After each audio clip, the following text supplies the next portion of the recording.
सोचिए अगर एक ऐसा शीशा जो सिर्फ आपको आपका चेहरा न दिखाए बल्कि आपके पीछे खड़ी अदृश्य शक्ति को भी दिखाता हो तो आप क्या करेंगे। इस घर में एक ऐसा शीशा है जो सिर्फ चेहरा नहीं दिखाता, रास्ता खोलता है। सुकुमा 2025 की कहानी में ये शीशा जिंदा दुनिया और रूहों के बीच का दरवाजा है और ये शीशा जिसकी चाहे उसकी जिंदगी खींच सकता है, लेकिन इसके साथ आता है एक कर्ज। आखिर वो क्या है और ये शीशा आर्यनी को किस मोड़ तक ले जाएगा, आज की कहानी में हम यही जानेंगे। So without wasting any time let's get into the horror coaster ride of this movie. कहानी शुरू होती है एक अंधेरी रात से, जहां हम एक बूढ़ी औरत को देखते हैं जो एक लड़की की लाश को घसीटते हुए अपने घर के अंदर ले जा रही होती है। अचानक ऊपर से एक और लाश गिरती है। वो बूढ़ी औरत घबराती नहीं बल्कि उस लाश को घसीट कर अंदर ले आती है और जैसे ही वो कमरे में पहुंचती है सामने लगा होता है एक बड़ा शीशा। शीशे को देखते ही वो औरत पागलों की तरह चिल्लाने लगती है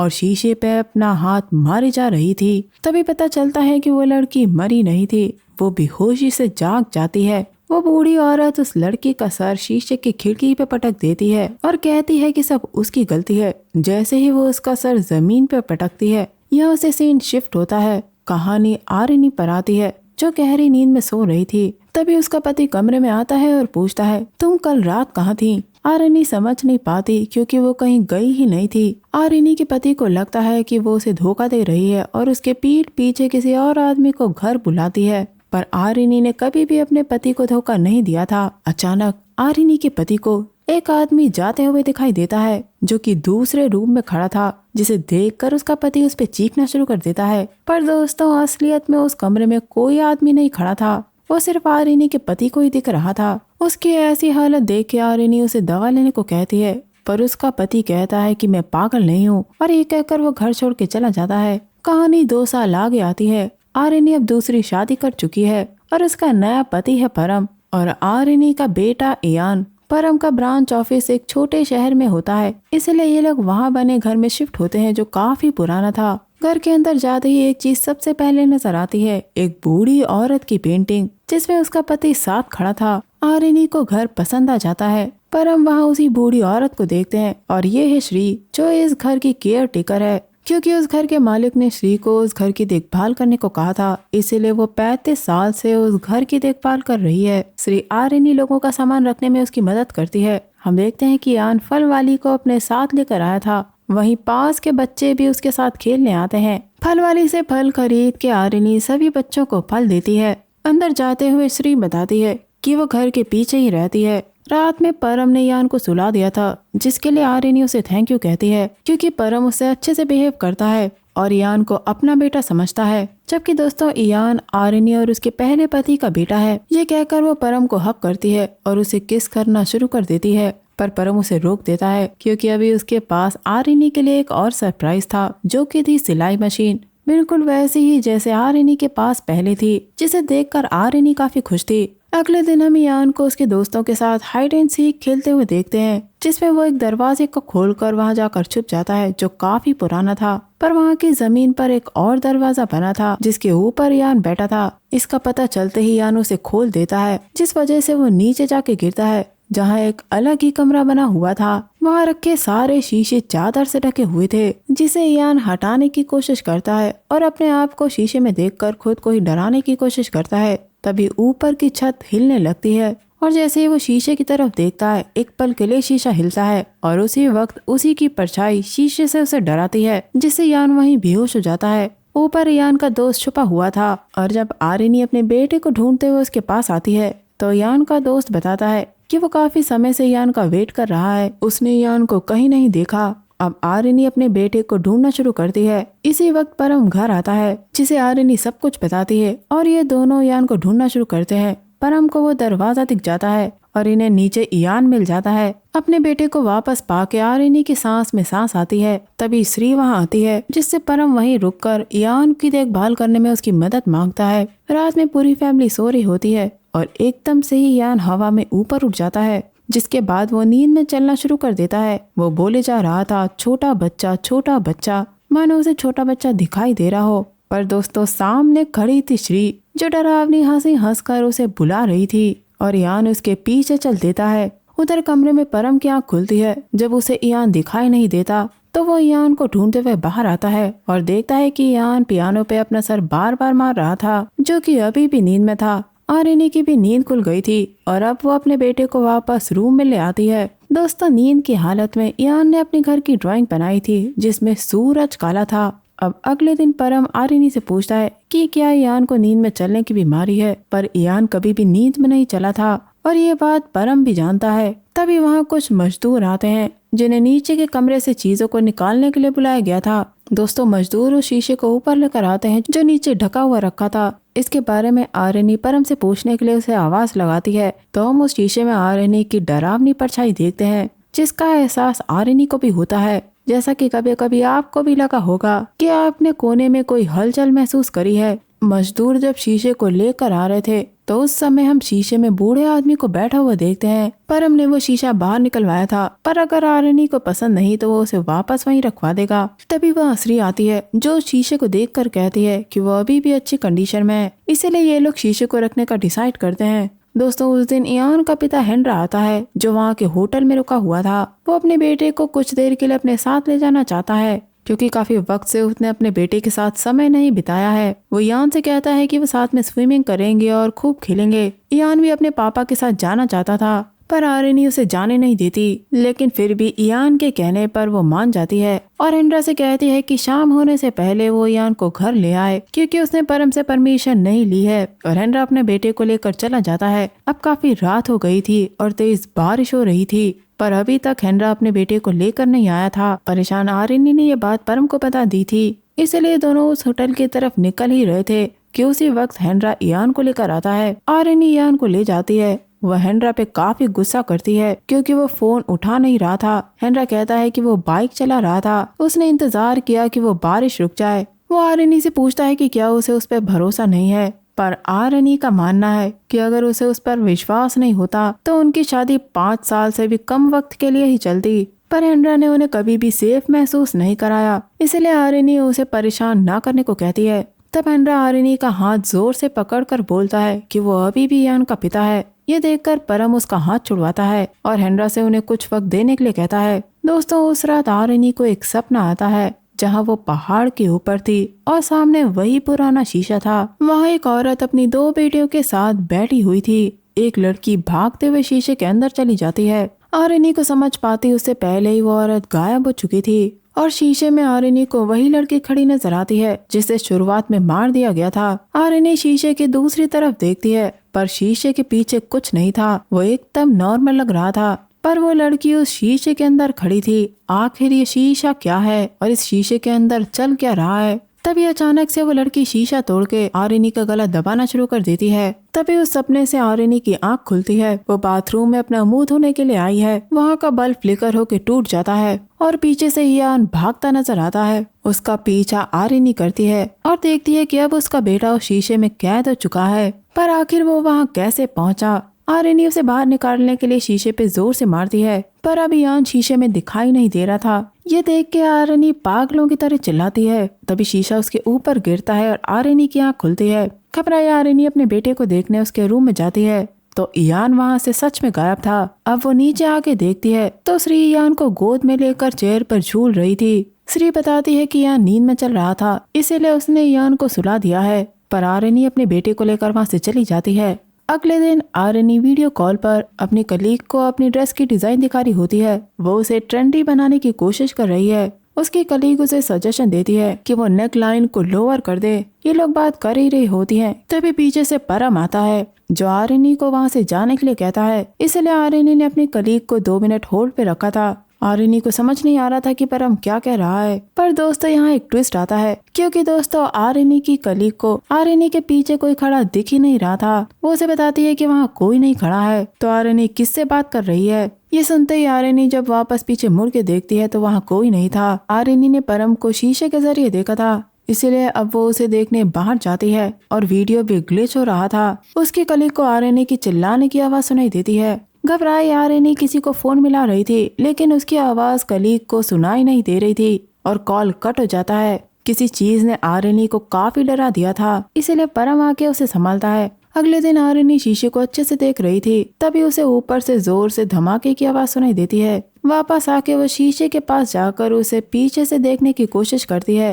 तभी उसका फोन वाइब्रेट होता है। कॉल पर परम था, जो घर आने वाला था, और वो यान के बारे में पूछता है। आरनी को लगा था कि वो उसके साथ है, पर परम ने श्री से यान को लाने को कहा था। ये जानने के बाद आरनी श्री के घर जाती है, जहाँ पर यान अपने दोस्त के साथ खेल रहा था। श्री यहाँ आरनी को चाय पे इनवाइट करती है। वहाँ आरनी एक कपल की फोटो देखती है, जो 25 साल पहले वहाँ रहा करता था, और वो घर उसके परिवार वालों को पास ऑन होता रहा है, पर कोई भी वहाँ रहना नहीं चाहता क्योंकि वो घर काफी पुराना था। आरनी यहाँ पुराने ओनर का नंबर श्री से मांगती है और उनके बारे में जानने के लिए एंटीक शॉप जाती है, जहाँ वो शॉप वाले को उस शीशे की फोटो दिखाकर पूछती है कि उसने क्या कोई ऐसी चीज देखी है, पर शॉपकीपर ने वो शीशा नहीं देखा था। दोस्तों, वहाँ एक और लड़की आई थी जो जादू की एक बुक को ले रही थी, जिस पर एक सिंबल बना हुआ था। ठीक वैसा ही सिंबल उस शीशे पे बना हुआ था। ये देखकर आरनी ने उसका पीछा करना शुरू कर दिया था। वो उस बुक को पढ़ने ही वाली थी कि तभी वो लड़की आके उससे पूछती है कि वो उसका पीछा क्यों कर रही है।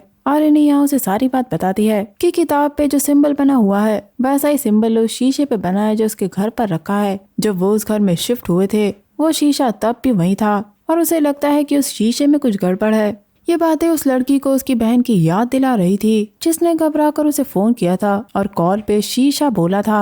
अगले दिन आरनी के घर उसकी कलीग आती है, जो वो ड्रेस ट्राई करने आई थी जो आरनी ने बनाई है। ट्राई करने के बाद वो चाहती है कि नेकलाइन को थोड़ा और नीचे कर दिया जाए। ड्रेस को ऑल्टर करने के लिए आरनी फैब्रिक लेने के लिए जाती है। तभी उसे वहाँ वही शीशा दिखाई देता है जिस पर चादर ढकी थी, जिसे हटाकर वो खुद को देखने लगती है। तभी आरनी फैब्रिक लेकर आ गई थी और उस शीशे को वापस ढकने के लिए वो चादर उठाती है, तो उसे वापस वही लड़की दिखाई देती है जो कहती है कि विश्वास मत करना। वो लड़की उसे सिर्फ शीशे में ही दिख रही थी। ये देखकर आरनी काफी घबरा जाती है। आरनी कान लगा के सुनती है और वो लड़की कह रही थी ट्रस्ट मत करना। उसकी कलीग भी उसे इस हालत में देख रही थी। तभी आरनी के कंधे पे कोई हाथ रखता है और वो था हेनरा, जो आज उसके घर आया था। हेनरा को चोट आ गई थी। वो आरनी से उस दिन के लिए माफी मांगने आया था क्योंकि उसने उसके साथ काफी बुरा किया था, और अपने बेटे से वापस साथ चलने के लिए हेनरा पूछता है। इयान चाहता था पर आरनी मना कर देती है। ये सुनते ही हेनरा उसका जोर से हाथ पकड़ता है और कहता है कि वो उसके बेटे से उसे अलग नहीं कर सकती।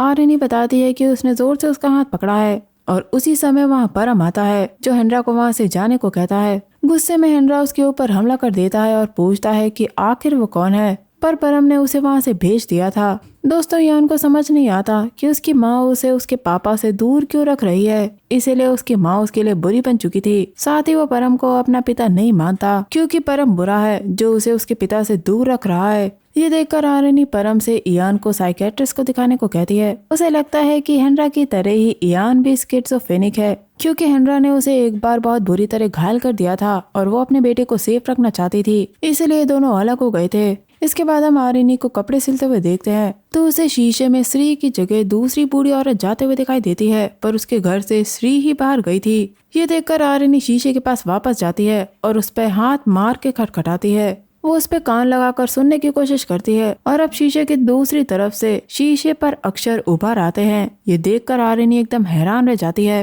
वो उन अक्षरों को मिटाने की कोशिश करती है पर कोई फायदा नहीं होता। अगले दिन हम हेनरा को यान के स्कूल में देखते हैं, क्योंकि वो यान से घर पे मिल नहीं सकता था। तभी वहाँ आरनी आती है जो हेनरा से पूछती है कि जब वह हेलुसिनेट करता है तो उसे क्या दिखाई देता है।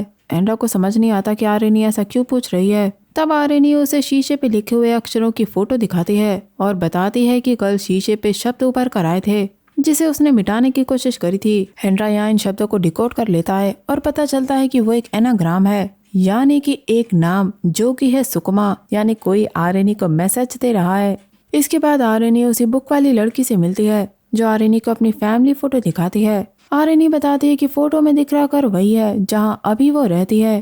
दोस्तों, ये लड़की अपनी बहन सारी और अपनी मॉम तियास के साथ वहाँ रहा करती थी, पर वो उस घर में ज्यादा वक्त तक नहीं रहे क्योंकि कुछ समय बाद ये लड़की अब्रॉड चली गई, जिसके बाद उसकी बहन ने उसे काफी कॉल करना शुरू कर दिया था। वो हमेशा बेचैन रहती थी। उसकी बहन सारी वो घर छोड़ना चाहती थी क्योंकि उसे वहाँ के शीशे में अजीब सा दिखने लगा था। लेकिन दोस्तों, सारी शादी करने वाली थी और इनकी तैयारियों में वो शीशे के बारे में भूल गई। वो अपने फियांसे से अपनी बहन को मिलवाना चाहती थी, लेकिन उसकी बहन उससे मिल नहीं पाई क्योंकि उस दिन उसका क्लास था। और इसके बाद उसे खबर मिली कि उसकी माँ और उसकी बहन उसी घर में मर गए हैं। पुलिस ने बताया कि घर पर चोरी हुई थी पर ये कोई सेंस नहीं बनाता क्योंकि आरिनी ने उस लड़की की बहन यानी सारी को शीशे में देखा था। आरिनी को पहले लगा था कि ये उसका भ्रम है, पर वो कोई भ्रम नहीं था। और दोस्तों, यहाँ आरिनी फोटो में एक अजीब सी चीज नोटिस करती है कि खिड़की में श्री खड़ी दिखाई दे रही थी। उसके बारे में और जानने के लिए वो लड़की उसे उस तस्वीर और किताब रखने को कहती है। आरिनी अब श्री के घर पे जाके छानबीन करती है तो उसे किताब का फटा हुआ पेज मिलता है, जिसे लेकर वो वहाँ से चली जाती है। और अब घर पहुंच के वो श्री को उसके साथ खाना खाने के लिए कहती है। इतना कहने के बाद आरिनी उससे पूछती है कि सारी को क्या पसंद था। एक पल के लिए श्री सन्न रह जाती है, पर अगले ही पल वो कहती है कि उसे सारी के बारे में नहीं पता, क्योंकि 2 साल पहले सारी जब अपनी फैमिली के साथ वहाँ रहा करती थी तो श्री उस शहर में नहीं थी और उस समय उस घर की देखभाल सुकुमा कर रही थी। ये कहने के बाद वो वहाँ से चली जाती है। अगले दिन ये बात आरिनी अपने पति से शेयर करती है। 35 साल से श्री उस घर की देखभाल कर रही है, लेकिन उसे घर की पुरानी मालकिन सारी के बारे में नहीं पता, जो उसी घर में मरी थी। पर परम कहता है कि बिना जाने किसी पे इल्जाम नहीं लगाना चाहिए। ये कहने के बाद वो अपने ऑफिस के लिए निकल जाता है। तभी वहाँ श्री आती है, जो उसे कहती है कि वो उसे सब कुछ बता देगी अगर वो उसके घर चले, और आरिनी उसके घर चली जाती है। दोस्तों, श्री ने दरवाजा बंद कर चाबी वहाँ टांग दी थी और उस चाबी को लेने के लिए आरिनी बहाना बनाती है कि उसे बाथरूम यूज करना है। इस बहाने वो चाबी उठा लेती है, पर जब वो बाथरूम से बाहर आती है तो श्री उसे घूर रही थी। वो उसे चाय पिलाती है और बताती है कि घर में पहले सारी रहा करती थी, पर उसकी बहन विदेश चली गई थी। और यहाँ आता है ट्विस्ट। दोस्तों, उस किताब के फटे पन्ने पर लिखा था कि जब भी चंद्र ग्रहण की रोशनी शीशे पे पड़ेगी तो आत्मा और शरीर को एक दूसरे से बदला जा सकता है, जिससे शीशे की दुनिया के अंधकार की शक्ति से ऐसा किया जाता है। और उसी का स्पेल श्री ने उस फटे हुए पेपर पर लिखा था, जिसे आरिनी ने श्री के घर से चुराया था। और उसे ये बात पता चल चुकी थी कि श्री ने ही सारी को मारा था, क्योंकि वो उसके साथ रिचुअल करना चाहती थी, पर सारी उसके लिए मान नहीं रही थी। ये जानने के बाद आरिनी वहाँ से भागने की कोशिश करती है, पर श्री उसका हाथ दरवाजे में दबा देती है। किसी तरह आरिनी श्री को धक्का देकर वहाँ से भाग जाती है। रास्ते में उसे परम मिलता है और ये दोनों कार में बैठकर घर आ जाते हैं। यहाँ आरिनी परम को सारी बात बताती है। वो परम को वहाँ से चलने के लिए कहती है, इसीलिए वो ईयान को ढूंढने लगती है, जो उसे कहीं नहीं मिलता। तभी बजती है डोरबेल। दोस्तों, दरवाजे पर थी श्री, जिसे परम पागलों की तरह किस करने लगता है। ये देखकर आरिनी को यकीन ही नहीं होता। तभी ईयान अपनी माँ को देखता है और परम आरिनी के सर पे मार के उसे बेहोश कर देता है। और दोस्तों, यहाँ सबसे बड़ा राज खुलता है कि श्री और परम दोनों लवर्स थे। श्री ने सारी को इसीलिए मारा था ताकि वो अपनी आत्मा उसके शरीर में डाल सके, लेकिन सारी उसके लिए मान नहीं रही थी, जिस वजह से श्री को सारी को मारना पड़ा था। और उस वक्त उसके साथ था परम। दोस्तों, ट्विस्ट अभी खत्म नहीं हुआ है, क्योंकि दोस्तों परम ने सारी के होने वाले पति को मार के उसका शरीर लिया था। और इसी तरह ये लोग ग्रहण पर उस शीशे से रिचुअल करके एक शरीर से दूसरे शरीर में रहते आए हैं। पर दोस्तों, यहाँ एक और ट्विस्ट आता है। दोस्तों, शीशे के जरिए हेनरा ने परम का असली चेहरा देखा था और इसी वजह से उसने उस पर हमला किया था। यही वजह थी कि परम कभी भी शीशे के सामने नहीं आता था। परम कभी भी आरिनी को अपने करीब नहीं आने देता था। इसकी शुरुआत उस किताब से हुई थी जो इटर्नल लाइफ का वादा देती है। इसके बारे में इन लोगों को पता चला था, पर जैसे ही ये लोग बूढ़े हुए, इन्होंने उस स्पेल को यूज करने का सोचा, जिसके लिए उन्होंने श्री और उसके पति को इनवाइट किया। ग्रहण की रात इन दोनों ने, यानी कि सुकुमा और उसके लवर ने, श्री और उसके पति को मारकर उनके शरीर ले लिए। पर जब श्री बूढ़ी हुई तो वह अपना शरीर छोड़कर दूसरे शरीर में नहीं जा पाई, इसलिए परम ने आरिनी को उस घर में लाने का फैसला किया। और दोस्तों, एनालॉग में 2 नाम लिखे थे, सुकुमा और वेरना। सुकुमा थी श्री और वेरना है परम। परम ईयान को घर में ढूंढ रहा था। इस बीच ईयान हेनरा को कॉल कर देता है और उसके फोन की आवाज परम को सुनाई दे गई थी, पर तभी ग्रहण लग जाता है और सुकुमा उसे बुला लेती है। अब हेनरा घर आता है और ईयान उसे वो बुक दिखाता है, जिसके जरिए हेनरा को पता चलता है कि वो शीशा किसी का भी रूप ले सकता है ताकि वो इंसान को हार्म कर सके। और उसी में बॉडी ट्रांसफर का रिचुअल लिखा था। वो ईयान से कहता है कि वो उसकी माँ को बचाने जा रहा है और ईयान को सेफ जगह छुपने को कहता है। ये कहकर वो मिरर के पार चला जाता है, जहाँ कई सीढ़ियाँ नीचे की तरफ जा रही थी। उस शीशे में कैद कई स्पिरिट हेनरा को देखती है, जो बाहर निकलना चाहती थी। वही सुकुमा ने आरिनी पे रिचुअल करना शुरू कर दिया था, जिसे हेनरा छुप के देख रहा था। तभी वहाँ ईयान आ जाता है तो परम इन दोनों को मारने के लिए बढ़ता है। बॉडी ट्रांसफर का रिचुअल पूरा होने वाला था पर यान गुलेल से सुकुमा को मार देता है, जिससे प्रोसेस बीच में रुक जाता है। पर आरिनी को छुड़ाते वक्त परम ने हेनरा को घायल कर दिया था, इसीलिए हेनरा आरिनी से उसे और उसके बेटे को बाहर जाने को कहता है। वो अपने बेटे को लेकर बाहर ही जा रही थी कि सुकुमा यान पे हमला कर देती है। उसे किसी भी तरह आरिनी की बॉडी चाहिए थी, पर हेनरा आके उसे रोकता है और आरिनी यान के साथ बाहर निकल आती है। यहाँ उसे हेनरा के साथ बिताए हुए अच्छे पलों की याद आती है। हेनरा ने इन लोग के लिए अपने आप की जान दे दी थी। पर तभी हेनरा शीशे से बाहर निकल के आता है। एंड सीन में हम देखते हैं कि ये लोग वापस हैप्पी फैमिली की तरह रहने लगे हैं। पर यहाँ एक और ट्विस्ट आता है जब आरिनी हेनरा को एक अजीब तरीके से चाय पीते हुए देखती है और वो आरिनी को ठीक वैसे ही किस करता है जैसा कि परम किया करता था। तभी सारी की बहन आके उसे सारी की फियांसे की फोटो दिखाती है और वो था परम कि जो वापस लौटा है। वो हेनरा नहीं बल्कि परम है, जिसने शीशे की दुनिया में अपनी बॉडी हेनरा से एक्सचेंज कर ली थी, क्योंकि दोस्तों शीशे की दुनिया में सुकुमा थक चुकी थी और उसने खुद को मार लिया था। और अब परम हेनरा की बॉडी लेकर आरिनी से बदला लेने के लिए वापस आया है और बस कहानी यहाँ खत्म हो जाती है। तो दोस्तों ये थी कहानी सुकुमा की। वीडियो पसंद आया है तो हाइप, लाइक, शेयर और कमेंट करना मत भूलिएगा। मैं मिलूंगी आपसे अगले वीडियो में, तब तक के लिए अपना बहुत ख्याल रखिए। Stay safe, keep hunting, lots of love.